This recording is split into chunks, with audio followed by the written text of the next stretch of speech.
ইস্তেগফারের ফজিলত 1 নম্বর, জীবনের সব গুনাহরাশিকে ক্ষমা করবেন বলেন। জীবনের সব গুনাহরাশি আল্লাহ পাক গুনাহগুলো ক্ষমা করে দিবেন।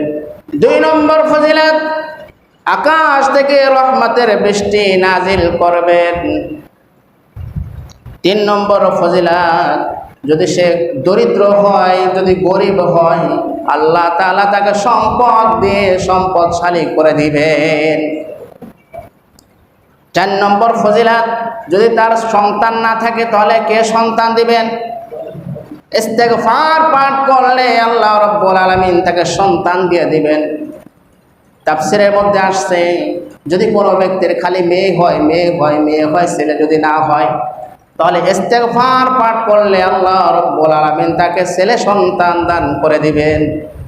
পীরের দরবারে যাওয়া লাগবে না, মাজারে যাওয়া লাগবে না, মসজিদে